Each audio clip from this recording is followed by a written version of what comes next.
Here we go. We've got two big time matchups on the college football week 13 slate. We're going to do a deep dive into these games. But real quick, before we get into it, let me tell you a little bit about what I have going on at WagerTalk because it is all great news. I have been red hot in virtually all sports. We look at the runs here as of Wednesday, a 5-1 NFL run, an 11-3 NFL run. We're crushing it there. A perfect 4-0 NBA run heading into tonight, 7-2 college basketball, and 13-5 with the prop bets. So everything just running extremely hot right now. How do you get involved? Well, you go to wt.buzz/JA and you'll see all the specials there. But this is the great news. Check out these specials. A 3-day pass, every single pick that I release for just $39. All you have to do is use the promo code 3DAY, 3DAY at checkout. That gets you 3 days, every single pick that I release at WagerTalk on the site for just $39. Fantastic deal. We also have 10 picks at less than $10 a day. Another fantastic special and one that you will find on my page. No promo code needed for that. So definitely get involved.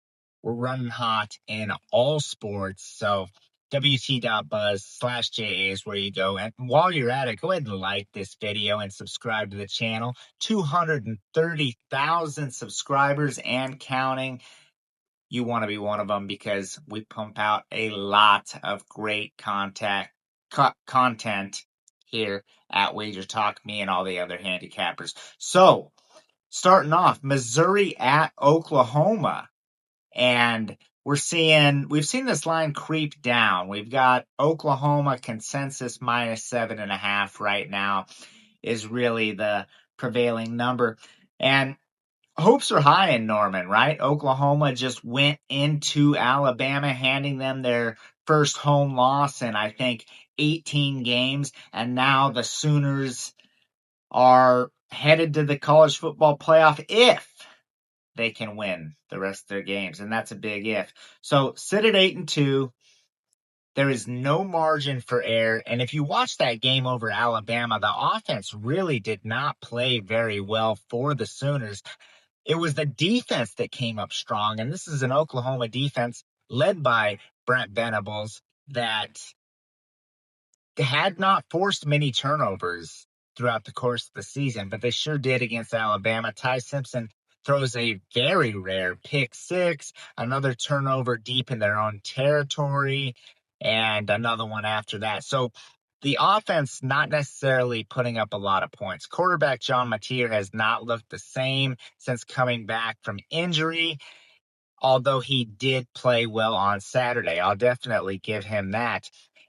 And they haven't blown out an SEC opponent all season long. So the most points they've scored in conference play was 33 against Tennessee, and that was a 6-point win. They usually score in the 20s, at least in conference play. Then you have Missouri, who is a very good football team at 7-3, and they're going to like to control the clock. They're a top 11 team in the nation when it comes to rushing the football.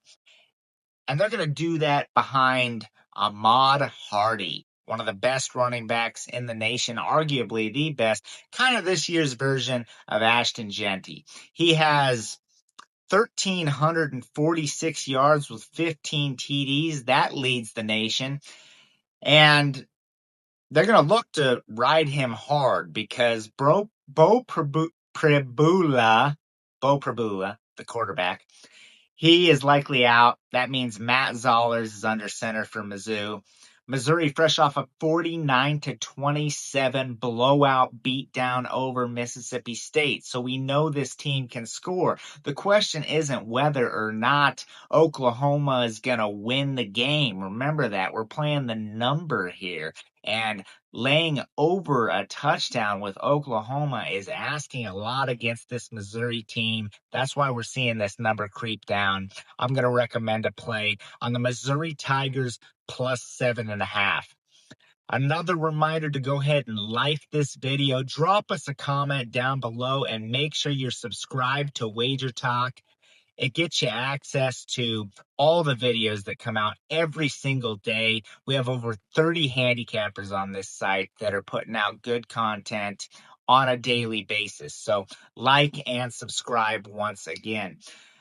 Next game up, BYU at Cincinnati, and we're seeing BYU right around the -2.5 range. So hopefully Missouri gets us that ticket early in the morning, and this is your nightcap here, a late game. And this is an interesting one because sharps have not been believers in BYU this season at all. They have been telling us they're due for regression all year, and it's kind of been burning sharp backers. Not kind of, it has, because the Cougars are 7-3 against the spread. They have a 9-1 straight up record. Their only loss came to Texas Tech, and that's nothing to be ashamed of. Texas Tech's a very good team. They'll be in the playoff. And there's a very good chance also that BYU will be in a rematch with Texas Tech in the Big 12 championship game. They kind of control their own destiny here. Like Oklahoma, BYU, if they win out, they will win in. They will be in the college football playoff. So they've covered their past four of their past five against the spread. Meanwhile, Cincinnati has just been exposed in November, dropping their past two games. That puts them in a fade spot here because they've been knocked out of the college football playoff, have not played well whatsoever, lost to Arizona last week. Noah Fafita took care of business against them. And Cincinnati kind of hanging their heads, 2-game losing streak, not a lot to play for. Maybe some players thinking about the transfer portal. You get the idea. We are going to go with the team that has everything in front of them, everything to play for, and has been covering point spreads at a extremely high rate. That would be the BYU Cougars. Get them at a money line if you can find a book with a good price. Otherwise, the official play will be BYU -2.5. Thank you so much for watching, everyone. We really appreciate it here. Like, subscribe for the final time. And until next time, happy gambling, everyone.